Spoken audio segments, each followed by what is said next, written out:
बंदो गुरुपद कंजे कृपा सिंधु नर रूप हरि महामोह तम कुंज जा सुवचन रवि करने करा धन धन सतगुरु सुखदा महिमा कही न जाए जो कुछ कहो तुम्हारी कृपा मोते कछु नो बसा। अव्यक्त रूप में प्रातः स्मरणीय अनंत श्री विभूषित परम पूज्यपाद सदगुरु महाराज के चरणों में कोटि कोटि नमन। विशिष्ट गुरुजन उपस्थित सत्संग प्रेम महानुभावों, माताओं एवं बहनों, सभी के अंदर में बैठे हुए परमात्मा को कोटि कोटि नमन। परमाराध्य सदगुरु महाराज की अमृतमय वचन है, सत्संग करने के लिए बादशाही ठाट बाट की जरूरत नहीं है। सत्संग करने के लिए बादशाही ठाट बाट की जरूरत नहीं है। वृक्ष के नीचे घास बिछा करके भी सत्संग करने के लिए सदा तैयार रहो, सदा तैयार रहो। गाछ के नीचे, वृक्ष के नीचे घास बिछा करके सत्संग करने के लिए सदा तैयार रहो। पुनः सदगुरु महाराज कहते सत्संग नितरु ध्यान नित रहिए करत संलग्न हो। सत्संग नितरु ध्यान संलग्नता के साथ कीजिए। पुनः सदगुरु महाराज कहते हैं थोड़ा सा भी सत्संग करो बड़ा लाभ होता है। जितना लाभ कि बहुत धन के मिलने, बहुत विद्या के पढ़ने से न होता, उतना लाभ सत्संग से होता है। नित्य नियमित ढंग से सत्संग करो, सत्संग से खाली कोई मत रहो। अभी अमृत की वर्षा हुई, अध्यात्म ग्रंथ का सार सार ज्ञान कह दिया। जिसको याद रहा उसको अमृत मिला, जिसको याद नहीं रहा उसने अमृत को खो दिया। सत्संग की बहुत बड़ी आवश्यकता है। सुन रहे थे सुनी समझहि जन मुदित मनो मज्जहि अति अनुराग लाहि चारि फल अक्षत तनु साधु समाज प्रयाग। जो साधु समाज उपदेशों को आनंद मन से सुनकर समझते हैं, वे मानो प्रयाग में अधिक प्रेम के साथ स्नान करते हैं और वे इससे चारों फल अर्थ धर्म काम और मोक्ष शरीर रहते पा लेते हैं। मंजन फल देखिए तत्काला का को हो पिक बको मराला।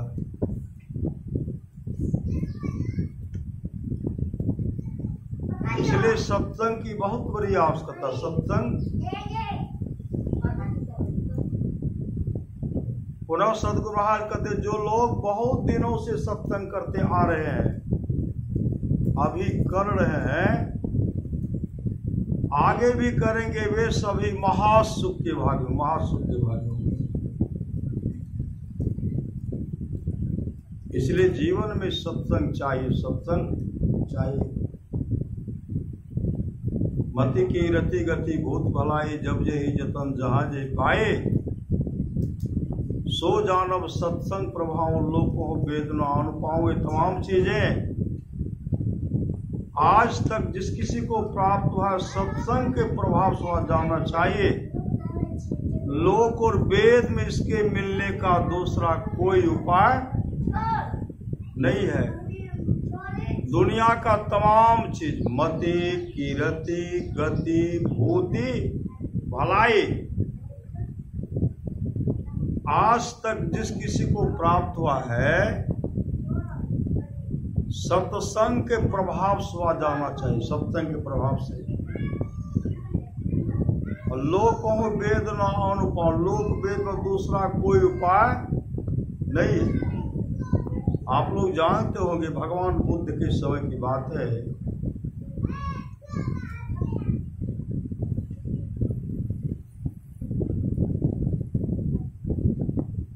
कुमार जेत के बारे में आप लोग, कुमार जेत भगवान बुद्ध के समय में एक सेठ अनाथ पिंडक था जिनका नाम था सुनद। उनको सुनद कहते, सुनद, सुनंद भी सुनद भी कहते। वो गए ससुराल, और ससुराल जब जाते थे तो इस बार उनका खातिरदारी नहीं हुआ। मान सम्मान अधिक, अरे समय को जो भोजन था सब कुछ मिलवे किया, लेकिन पहले जितना सम्मान होता था, पहले जो जाते थे सब आगे पीछे बैठे रहते थे। ससुर भी आगे पीछे, सास भी, साला सरहोज पत्नी सब आगे पीछे खूब कर रहे। और बाद में जब गए श्री सदगुरु, वहां कोई बैठते ही नहीं, कोई बैठते नहीं। सेठ अनाथ पिंड को बहुत कष्ट हुआ। अपने पत्नी से कहते अब हम तो ससुराल नहीं जाएंगे, अब नहीं आएंगे। कहा क्यों नहीं आइएगा? कहा पहले आते थे तो सास भी बैठती थी, ससुर भी बैठते थे, साला भी हमेशा लगे रहते थे, साली सरोज सब आगे पीछे करते रहते थे। इस बार कोई नहीं आते। लगता है मेरा सम्मान यहाँ घटने लगा, सम्मान घटने लगा है, तब लोग कोई नहीं आते हैं। अब आऊंगा ही नहीं। कहाँ मेरे ससुर रहते हैं, कहाँ सास रहती है, कहाँ मेरा साला रहते हैं, कोई पते नहीं है। सेठ अनाथ पिंडक की पत्नी कहे देखिए सब मेरे बाबू, सब मेरे भैया, मेरे पिताजी लगे हुए, भगवान बुद्ध आने वाले, भगवान बुद्ध आएंगे, सब उन्हीं के व्यवस्था में लगे। एक दिन, कई दिन से उस व्यवस्था में लगे हुए हैं, कई दिन से। इसलिए कोई आपके पास नहीं बैठते। अब पहले आप आते थे तो बैठते थे ना, फिर सत्संग समाप्त होगा तब फिर आपके पास बैठे रहेंगे। तो सो बात है। कहाँ लगता है कि हमसे भी कोई विशेष आने वाला है क्या? हम दामाद हैं, दामाद से भी कोई विशेष होता है। पत्नी कहने लगी देखिए वो तो गुरु है, सामर्थ्यवान सदगुरु है, भगवान बुद्ध है, वो आने वाले, इसलिए तमाम उनके आगे पीछे कर रहे हैं।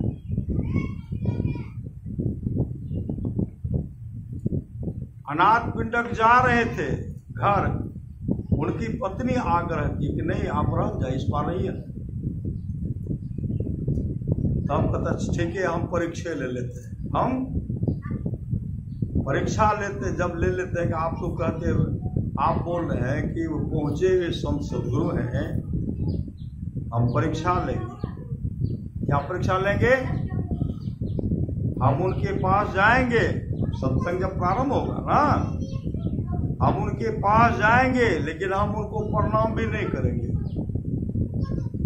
हम उनको कोई किसी तरह का चर्चा नहीं करेंगे और मेरा कोई परिचय, हमको तो नहीं जानते हो, लेकिन मेरा कोई परिचय नहीं देंगे।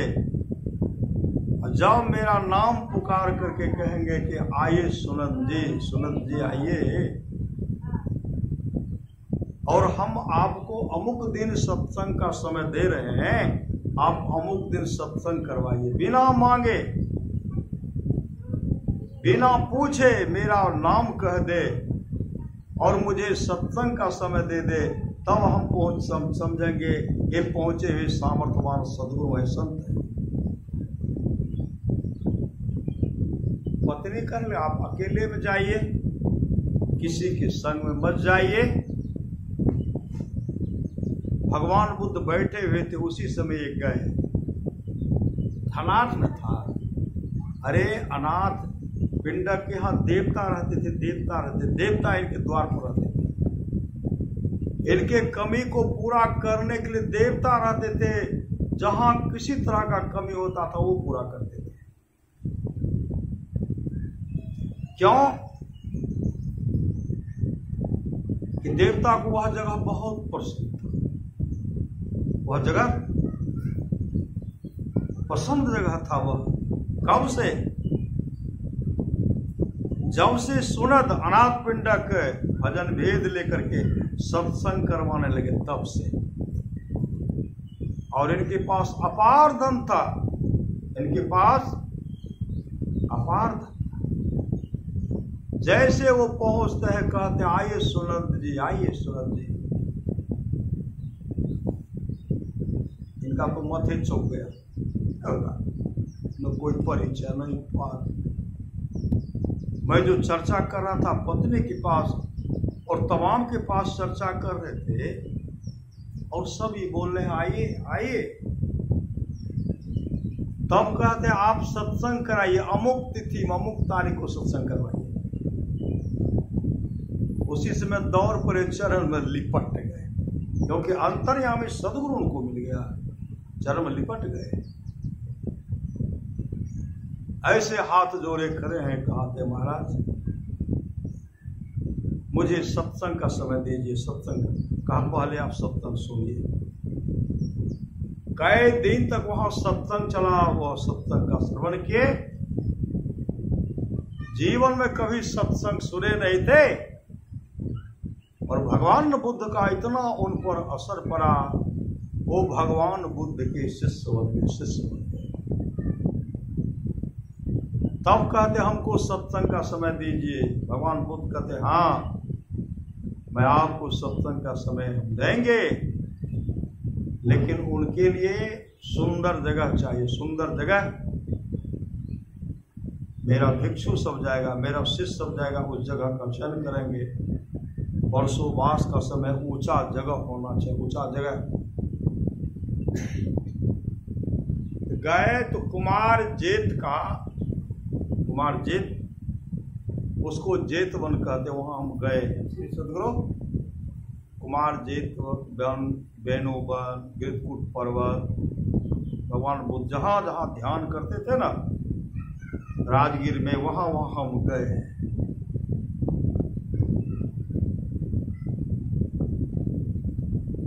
श्री सदगुरु सत्संग करने के लिए जगह का चयन, कुमार जेत का जमीन था। भिक्षु सब कहते सबसे उत्तम जगह यह होगा वर्षोवास के लिए।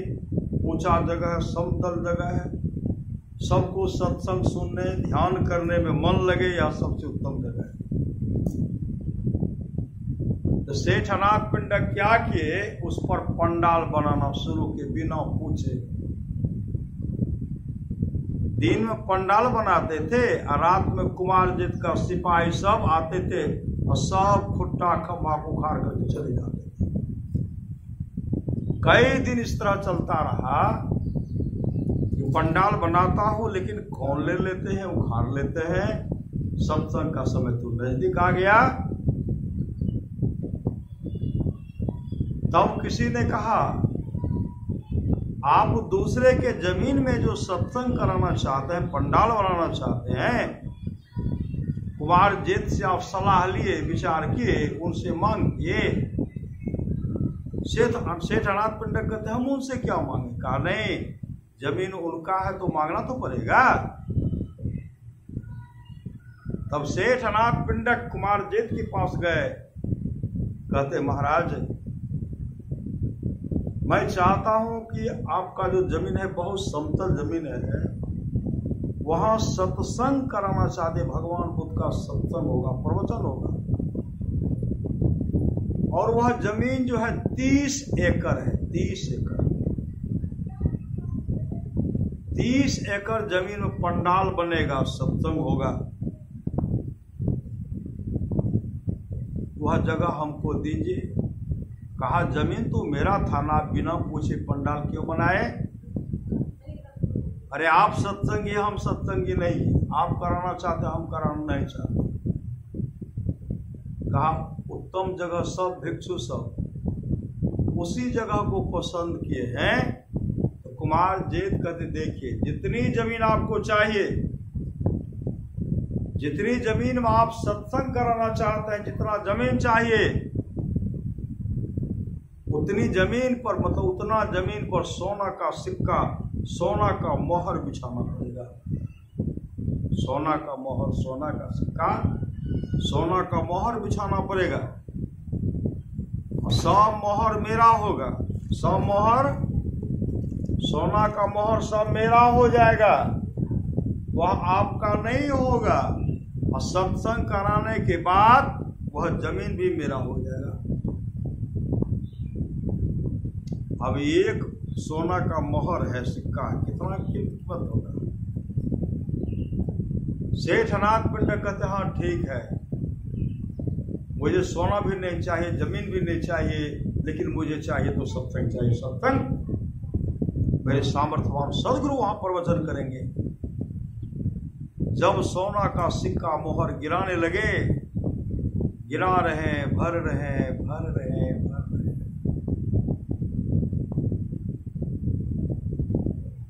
कई करोड़ सोना का मोहर वहां बिछाया, सिक्का बिछाया गया। 30 एकड़ जमीन में बिछा दिया। श्री सदगुरु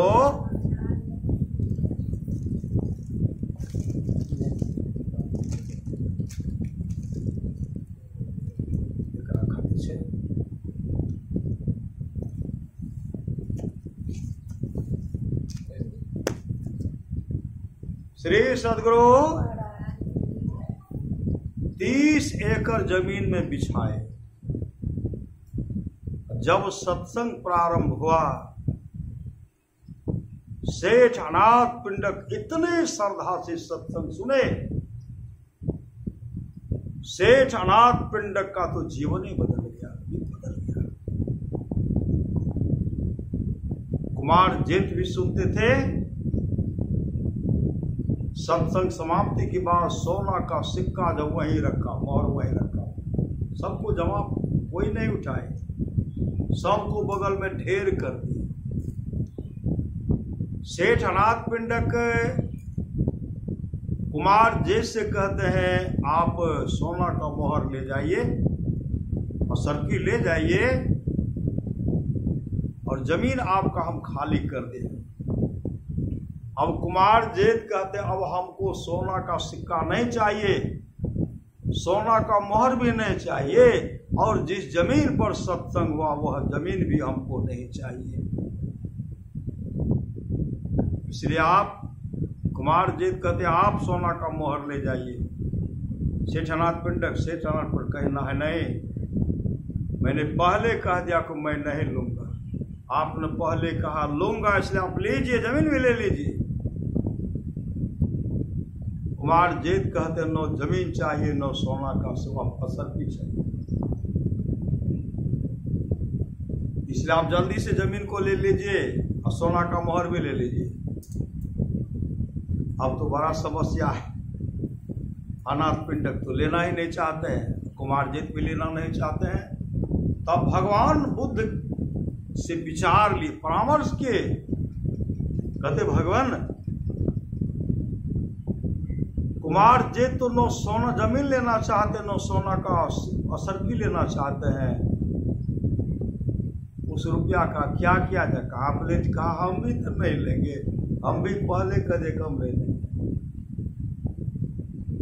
तो भगवान बुद्ध कहते जो करना चाहते कर। तो सेठ अनाथ पिंडक कहते भगवान मेरा मन करता है कि वहां एक सत्संग मंदिर बना दे, अब मंदिर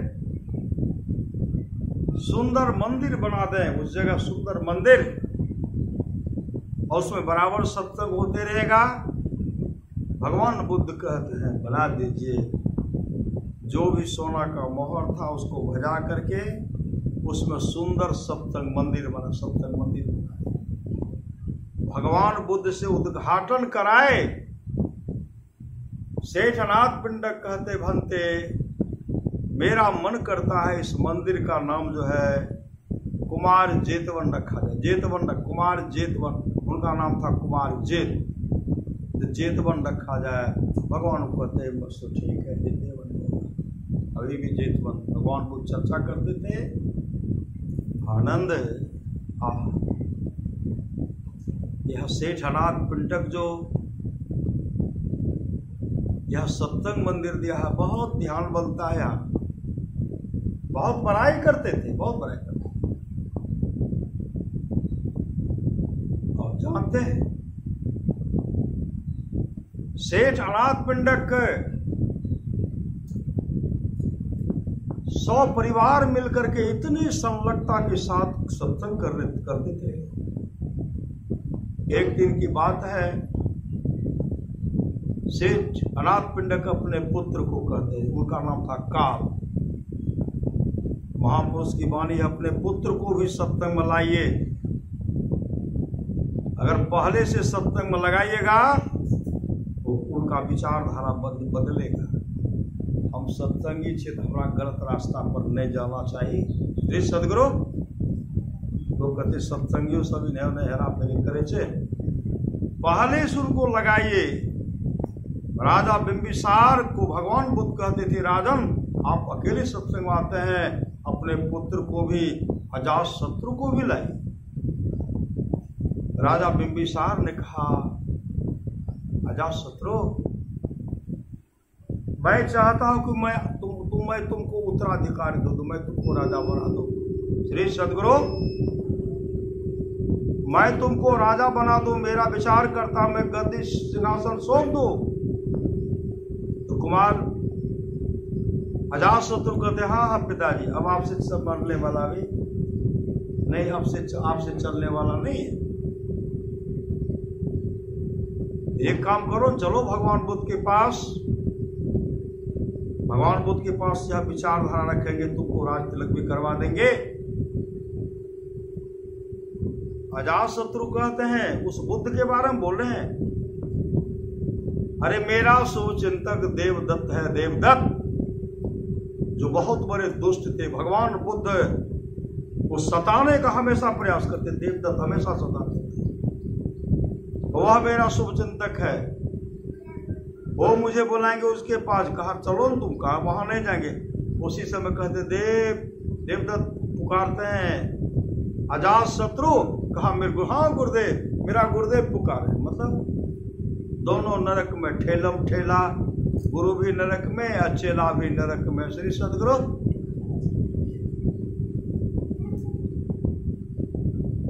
कहा तुम बनो विलंब क्यों करते हो? मुझे बुद्ध जो है खटकता है।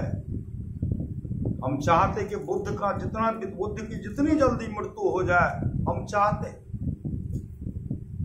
भगवान बुद्ध को मारने का बहुत प्रयास किए, देवदत्त बहुत प्रयास किए। देवदत्त के कहने पर अजातशत्रु अपने पिताजी को बंदी बना लेते हैं, राजगीर के कारागार में बंद कर देते हैं। खाना दाना भोजन देना पानी देना बंद कर दिए।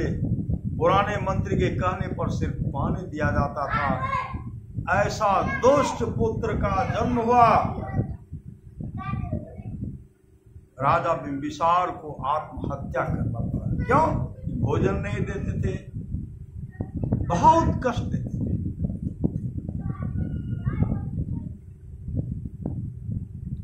जब राजा बिंबिसार की मृत्यु हुई तो भगवान वो सत्संग सभा में कह रहे थे, मैंने राजा बिंबिसार को बहुत समझाया, आप अकेले सत्संग में आते हैं, अपने पुत्र को भी सत्संग में लाइए, लेकिन वो मैं जो कहा उस बात को कभी मानने के लिए तैयार नहीं हुआ। माना, मेरी बात को नहीं माना। अगर वह मेरे बात को मान लेता तो राजा बिंबिसार की ऐसी दुर्गति नहीं होती। इसलिए ऐ भक्तों, ऐ सज्जनों, अपने पुत्र को भी सत्संग में लाइए। सेठ अनाथ पिंडक तो सत्संग में थे ही। सेठ अनाथ पिंडक को एक के पुत्र था जिसका नाम था काल। काल बहुत लंपट, श्री सदगुरु, काल बहुत लंपट था, काल बहुत लंपट था। पिताजी की आज्ञा का पालन नहीं करता था, गलत लोगों का संगति था उनको। भगवान बुद्ध का सत्संग हो रहा था, भगवान बुद्ध का सत्संग हो रहा था। सेठ अनाथ पिंडक कहते हैं, काल पिताजी का भगवान बुद्ध का सत्संग हो रहा, सत्संग में जाओ। काल कहते, हमको सत्संग से कुछ लेना देना नहीं है, हम सत्संग में नहीं जाएंगे। सेठ अनाथ पिंडक कहते, आज अगर तुम सत्संग में जाओगे तुमको 100 कारसापन, कारसापन कीमती होता, कारसापन तुमको देंगे। काल कहते, आज हम सत्संग में जाते 100 कारसापन दीजिएगा। कहा, वो कारसापन को चुरा लेता था, घर का सामान चुरा लेता था। 100 मिल रहा है, सत्संग में सिर्फ जाएंगे ना। 100 दीजिए। कहा, तब तो जाऊंगा। मुझे 100 कारसापन का गट्ठर अलग करवा दीजिए, मुझे अलग दे करके रखवा दीजिए, अलग दीजिए, रखवा दीजिए। 100 कारसापन का गट्ठर लिए और तब सत्संग में गए। तो सत्संग में गए ना, खुट्टा का सहारा बैठे। श्री सदगुरु, खुट्टा के सहारा मतलब दीवालों के सहारा नहीं बैठना चाहिए। दीवाल अपने तरह जना आराम करे छे ना, वो है ना, ओकरा आराम करे नहीं छै। दीवाल में आराम, गाछ के जड़ में बैठियो, एकदम नींद चले। देवाल में बैठियो, नींद भए जाए। एहि देवाल से की करना चाहिए,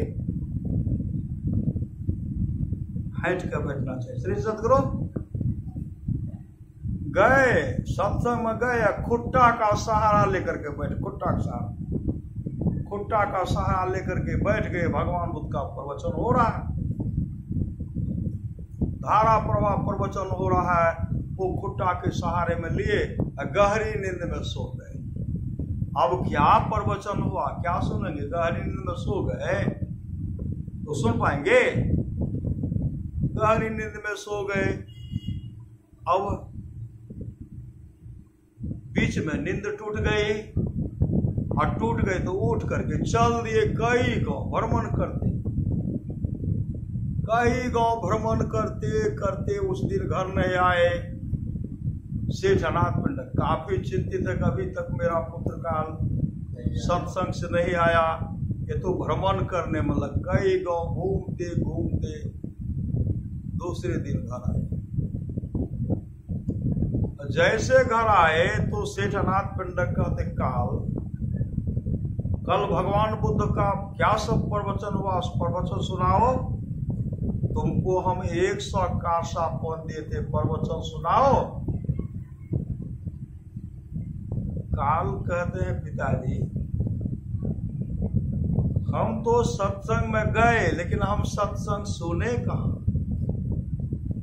हम तो सत्संग में गए, पंडाल में गए, खुट्टा का सहारा लिए।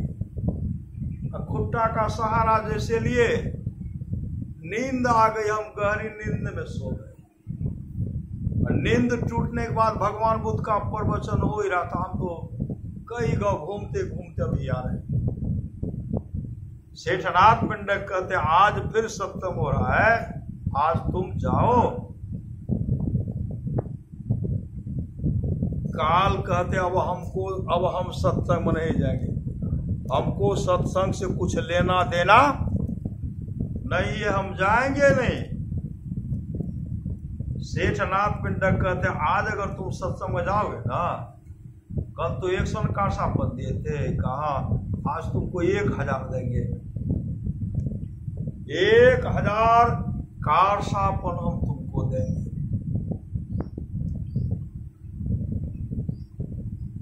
1000 दीजिएगा?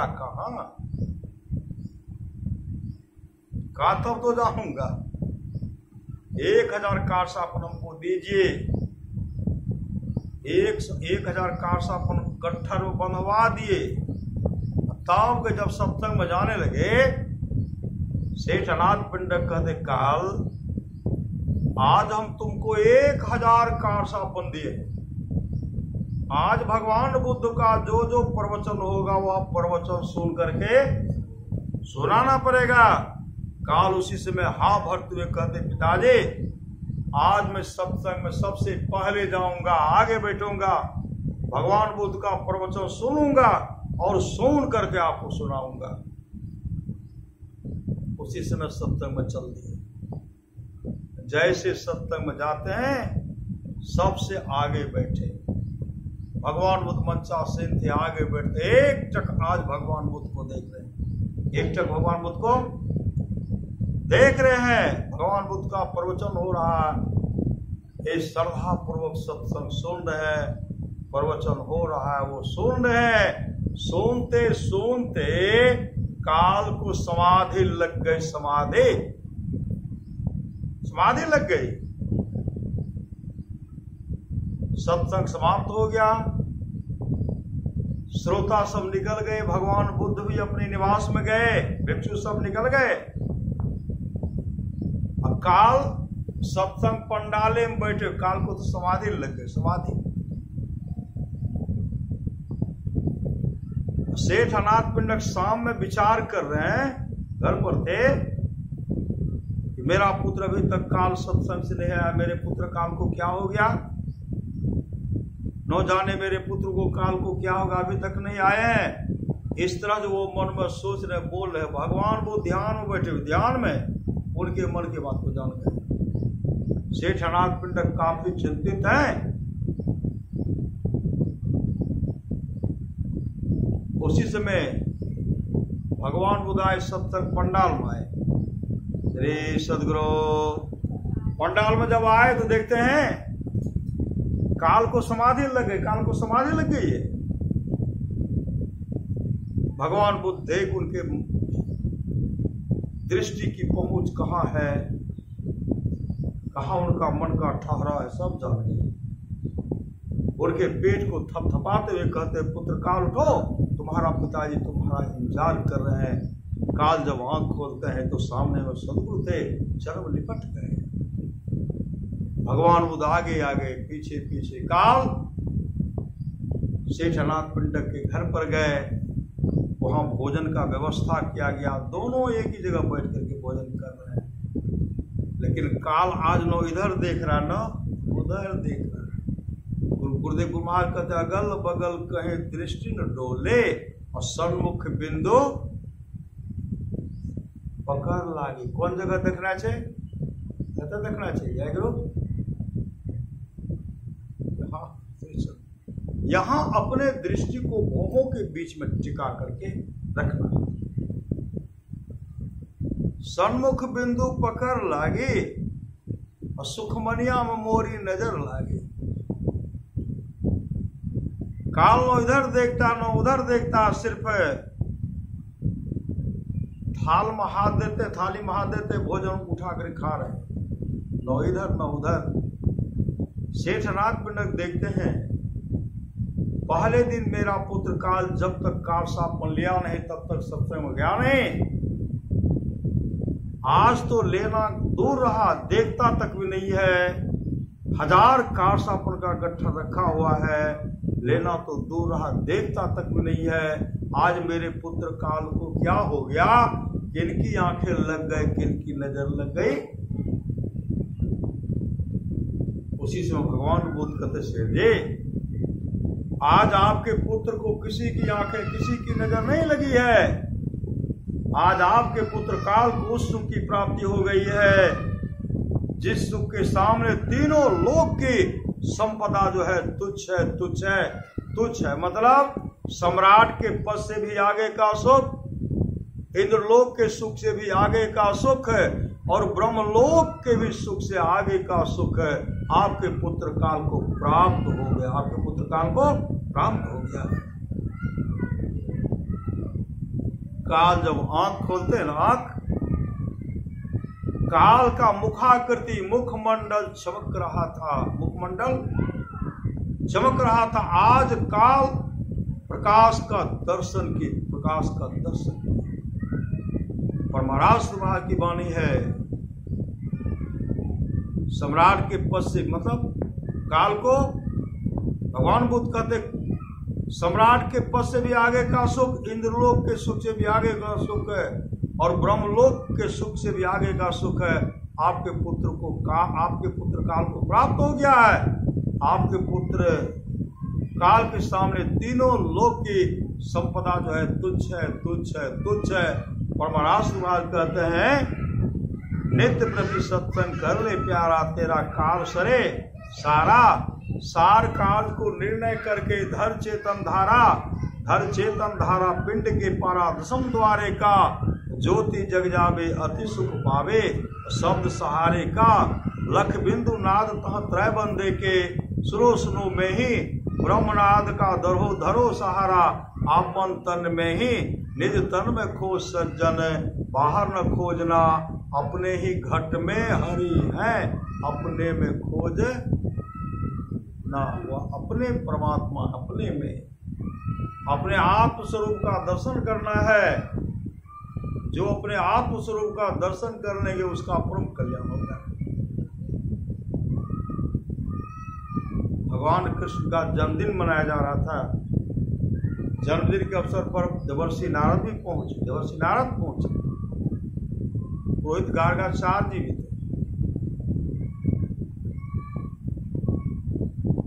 माँ यशोदा जमुना नदी में बगल बगल में दीप जला करके सजा रही है। दीप जला रही। भगवान कृष्ण उस समय 5 वर्ष के थे, 5 वर्ष के। सबको उठा करके अपने पीताम्बरी में रख रहे हैं। माँ जला दिए, उठा करके रख लिए, उठा करके रख लिए। पानी में भी कुछ पानी में बह गया, जिसको भगवान कुछ ऐसे बुलाते थे ना, चले आते तो उठा करके पीताम्बरी में रख दिए। जो नहीं आए तो रसातल को चले गए। श्री सदगुरु जलाते जलाते माँ यशोदा जब उस किनारे गए, जब मोड़ करके देखे कोई दीपक नहीं जल रहा है। माँ यशोदा कह रही कन्हैया, अरे दीपक क्या हुआ? जो दीप जल रहे थे क्या हुआ? माँ मैंने सबको अपने पिताम्बरी में रख लिया। कहा तेरा जन्मदिन है, उस जन्मदिन के अवसर पर मैं माँ यमुना से प्रार्थना कर रहे थे मेरे कन्हैया के, मेरे कृष्ण की उम्र जो है दीर्घायु हो। यह मांग कर रहे थे जमुना माँ से, माँ जमुना को प्रसन्न कर रहे थे, और तुम सबको पिताम्बरी में रख लिया।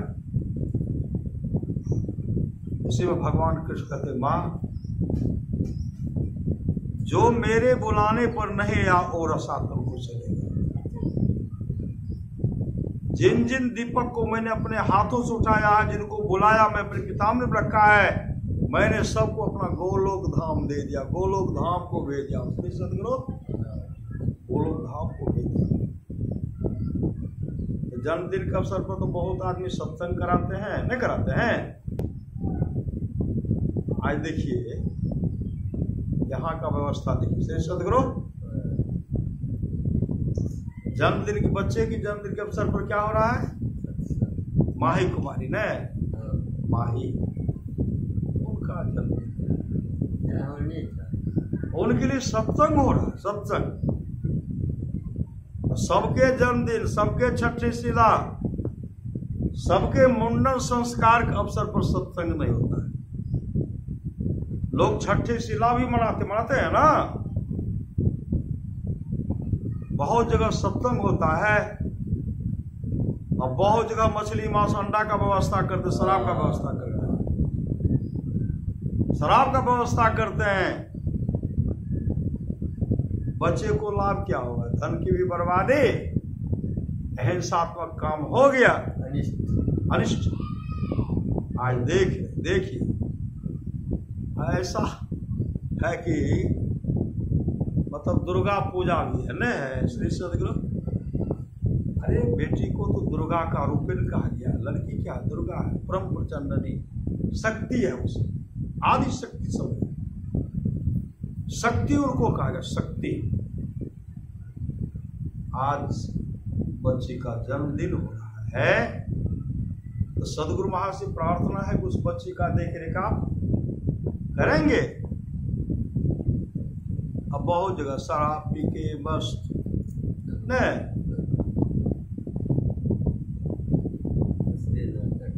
नशा का जो हुआ शिकार गुजरा उसका घर परिवार। इसलिए नशेली वस्तु का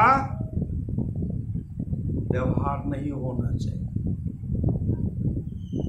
करवे की बोलत कम, शराब पियत ज्यादा। श्री सदगुरु झूमल है तना एक जगह तो देखे श्री सदगुरु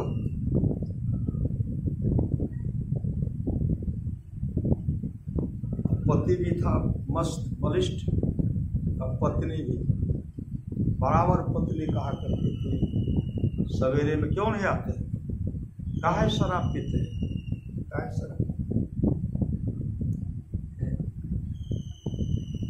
नहीं पूछे कि हाँ हम पीबे, हमारे माइयो बाप पीबे अलबल अलबल। हम कुछ बोले नहीं छे, हम शांत न छे।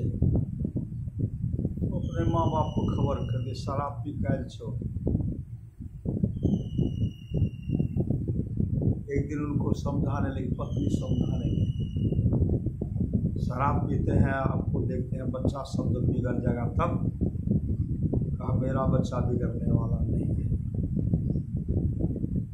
पत्नी कर आप तो बिगड़ गए, तो आप बिगड़े तो बच्चा नहीं बिगड़ेगा। उनको मना रहे हैं, लड़का एकदम जवाब दे रहा है, भिरंत हो गया श्री सदगुरु, दोनों भिरंत। पत्नी भी बलिष्ठ थी, इधर भी कूट दिया इधर भी कूट दिया, गंजी को फाड़ दिया। लड़का अपने सौस को ससुर को फोन कर,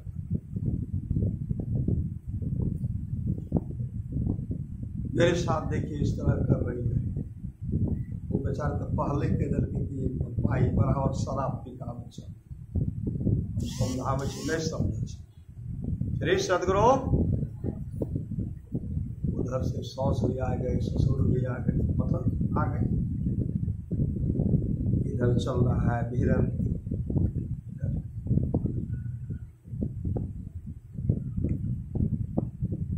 अभी सौस कहे कि हम लड़की के राखवेन करें और लड़कों के राखवेन करें पत्नी। श्री सदगुरु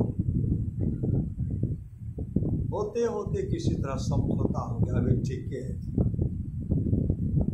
जब तक तैयार नहीं होते न उठ शराबी के तो झाड़ना जरूरी है, कम से कम वाकजुत आग्रह करना चाहिए। अब उन्हें से नहीं पीते, पति पीते शराब एकरा लाइब देते सिंघी कवे गरे कुछ नहीं था। श्री सदगुरु वो कहने पति पिकावे क्षमा लाइब कर दे। एहन पत्नी पतन करावे वाली नहीं चाहे, एहन पुत्रों नहीं चाहे। श्री सदगुरु पति पत्नी दोनों का पतन हो रहा है। इसलिए महापुरुष की वाणी है, नशा पान से दूर, नशा पान से दूर। भजन करना है तो भोजन सुधारो, कभी स्वाद में पड़कर भजन ना बिगाड़ो। मांस मछली अंडा कृपा करके छोड़ो। भजन करना है तो भोजन सुधारो। सच्ची घटना है।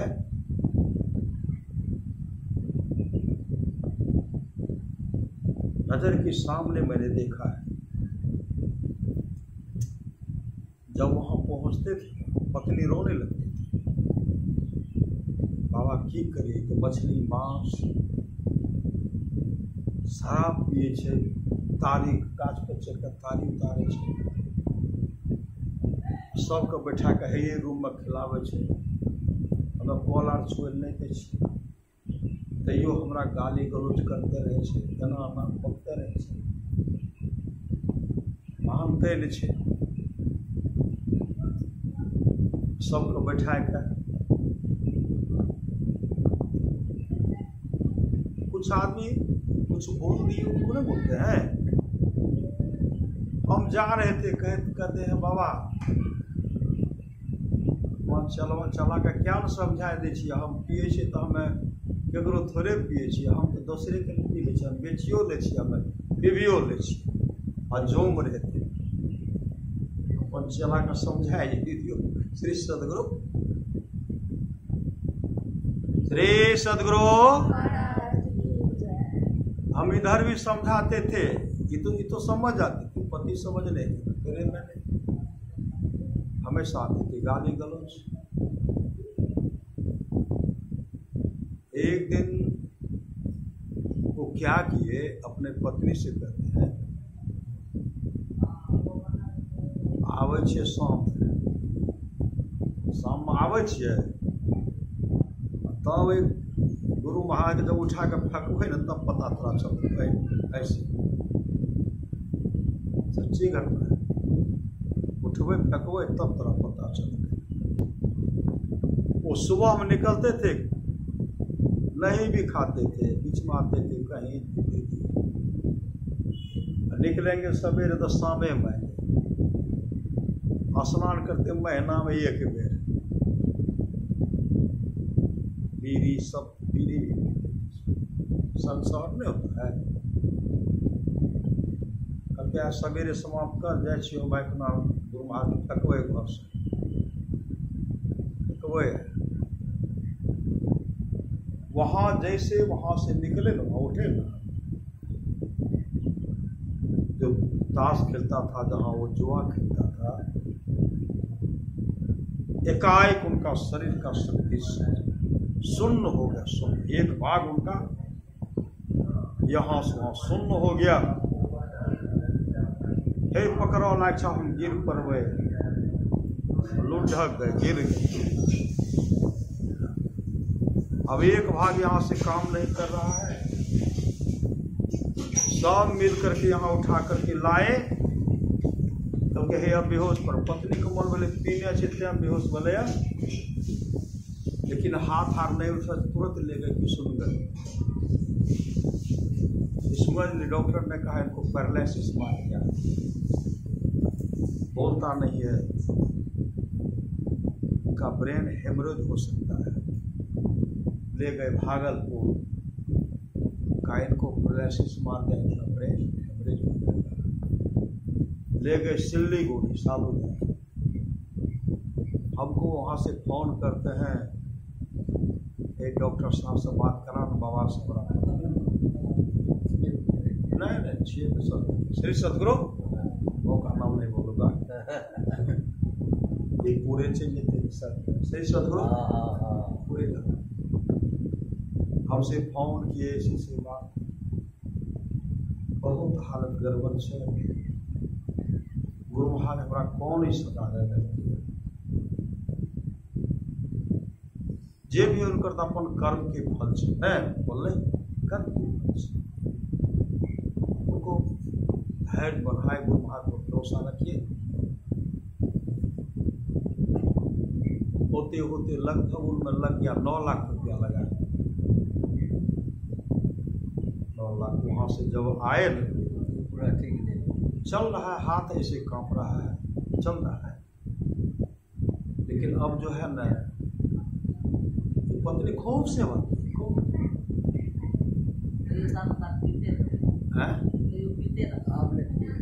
आप छोड़ देते श्री सदगुरु, हाथ काम नहीं कर चल रहा से, गिर गए श्री सदगुरु, वही गिर गए। तब अभी पत्नी सेवा कर रही है, तब कहला कि हमर कर्म के फल छिया। श्री सदगुरु ये हमर कर्म के फल छिया। आप नहीं खेबो, नहीं खेबो, जना जना कहो नहीं खेबो, नहीं पीबो, नहीं पीबो। श्री सदगुरु अरे महापुरुष की वाणी जब तक शरीर में शक्ति है, जेब में पैसा है, दिमाग बुद्धि है, तभी तक कोई आदमी चाहते। अगर इन वस्तु के आपके पास अभाव है तो आपकी हालत बूढ़े बैल और बूढ़े कुत्तों की जैसी होगी। इसलिए शरीर के नश्वरता पर कभी घमंड, शरीर पर कब है नहीं है इसका कोई ठिकाना नहीं है। अब जो है भजन भेद लेने के लिए तैयार है। और एक सच्ची घटना मैं बता रहा हूं, मोहनिया है, मोहनिया, उसके बारे में चर्चा कर रहे थे। एक लड़की थी, वो भजन भेद थी, अपने नैहर में भी सत्संग करती थी, गुरु महाराज का तस्वीर लेकर के पूजा करते थे और समर्पित होकर के सब, मतलब उनके दादा दिए हैं गुरु महाराज को 30 एकड़ जमीन दिए, गुरु महाराज के नाम से 30 एकड़। उनके बारे में एक बाबा चर्चा कर रहे थे। तो चर्चा जो करते ऐसे है, बेचारे जैसे आए घर में, अपने नैहर में पूजा पाठ कर रहे थे। उनका पतिदेव कहते हमसे बढ़कर के यही है क्या, क्यों पूछती हो, चलो सब पूजा पाठ तुमको वहां निकाल देंगे। बेचारे ससुराल आए, स्नान करके तुम्हारे का तस्वीर जैसे रखे, वो ध्यान बैठे। पति उनको डांटने लगे। श्री सदगुरु पति उनको डांटने, काफी डांटने लगे, काफी डांटे। अंत में बेचारी चुरा करके, ध्यान भी करने के लिए नहीं देते थे, ध्यान स्नान करने के बाद ध्यान करने के लिए नहीं देते थे। स्नान करके चुपके से बैठ जाते थे, ध्यान कर लेते थे। यहाँ भी तो तस्वीर को चुरा करके रखते थे, दिखलाएगा, यहाँ भी दिखलाएगा वो मम्मी तस्वीर को चुरा करके। जब उस माँ का शरीर छूटा तब वहाँ सत्संग किए करते हैं। तो साहब हम जिनका पहचान नहीं सकते, देखिए बक्सा गुरु भाई की तस्वीर से वो लाइक लेते ध्यान में बैठ जाए, हमने पहचान सकते।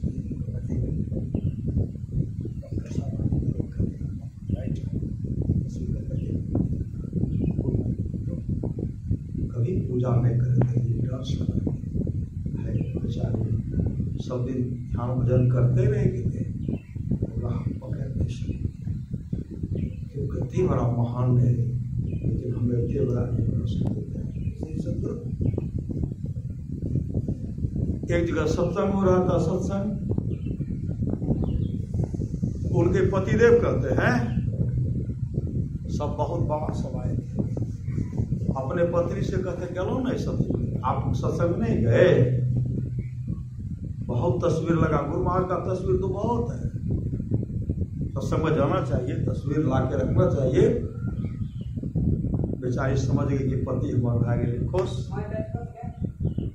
गए वहां से तस्वीर खरीद करके लाए, हर जगह गुरु महाराज का तस्वीर लगा दिए, काफी खुश, मेरे पति देव खुश हो। और उधर से जैसे आए ना, गुरु महाराज का तस्वीर उतार करके नीचे में पटक देते हैं। फुल पैंट शर्ट टाई लगा हुआ था, जूता बूट पहने हुए थे, तस्वीर को रगड़ दिया और वह बाहर अपने पति के चरण को रो रही है। मेरे गुरुदेव के साथ ऐसा मत कीजिए, मेरे गुरुदेव के साथ ऐसा बिलख बिलख करके रो रही है, और पति धक्का मार करके नीचे कर दिए। वो जो रगड़ रहे थे ना, उसी से उनका पांव शून्य हो गया, और शून्य होते हुए कहते हैं मेरे शरीर का शक्ति समाप्त हो गया, शून्य, कमर शून्य हो गया, एक भाग शून्य हो गया, वो धड़ाम नीचे गिर गए। पत्नी रो रही है, नीचे ले गए। डॉक्टर कहा इसका नशे काम नहीं करता, कोई नस काम नहीं करता। सदगुरु ये प्रवचन हम सुनते थे, यही प्रसंग हम रखे। गांगुली पारा है मलियाबारी पूर्णिया में, यही प्रसंग हम रखे। और संजोग से वह बहन भी उसी सत्संग में थी। हाँ, जिनके वह बहन उसी सत्संग में मोहनिया का नाम लिए, से लिए बहन का नाम लिए। रो रही, हम बोल रहे प्रवचन दे, रो धारा पड़ा रही है। सत्संग समाप्ति हुई, आरती बाबू भाई प्रणाम बाबा। वो दुखियारनी बहन हम ये श्री सदगुरु, वो दुखियारनी बहन, हम बोले कि उस बहन को इतना सता है, नहीं सताना चाहिए। फिर भी वह बहन अपने पति को प्रति श्रद्धा रखती है, पतिव्रता का। तब कहेंगे बाबा वो दुखियारनी बहन जो है नीचे रोने में धारा प्रभाव। तब सब कहानी बताए ऐसे बेटा हमर ट्यूशन पढ़ावे छे, बेटी ट्यूशन पढ़ावे छे, पति तो बिछावन पर पड़ले छे।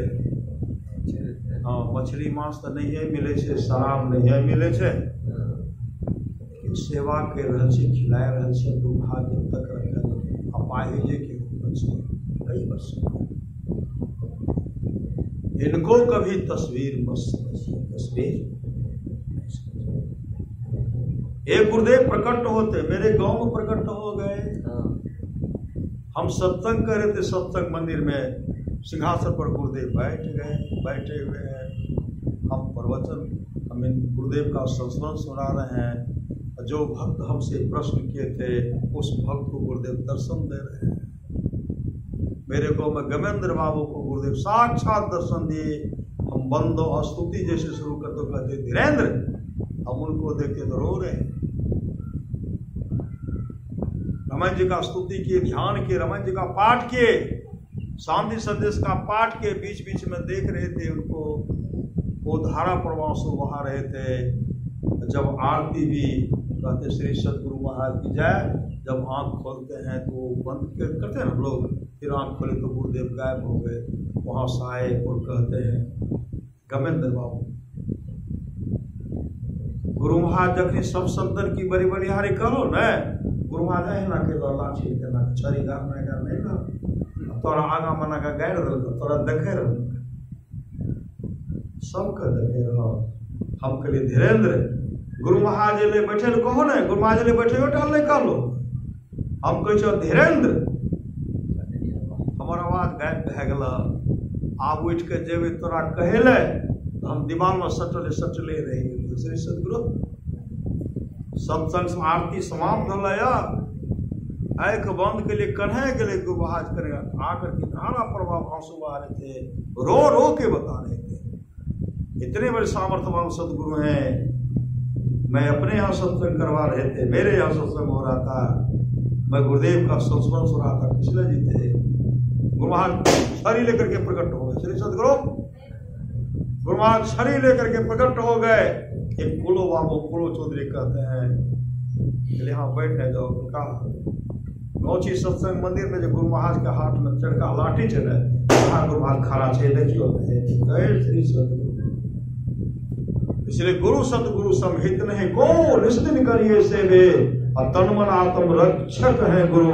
गुरु हिक नाम एक ले भे, मात होते बड़े छो कर लेते, पिता होता अधिक भलाई है, कुल मालिक होते बड़े कृपाधारे, गुरु समनाय सहाये, तन मन आत्म पद परवाइए, गुरु हिक बर्तन नाइए, निज दिन चरण शरण रहिए, और न आन उपाय है, जाऊं गुरु कृपा तने विचारे, मिटे कल्पना सोग है, गुरु सम दाता साहिब नाही, गुरु गुरु जपिए लोग है, गुरु तज और चित वसाइए, गुरु गुरु गुरु गुरु नित्य है, जपत रहे मैं ही कर जोड़े, गुरु चरणन धरे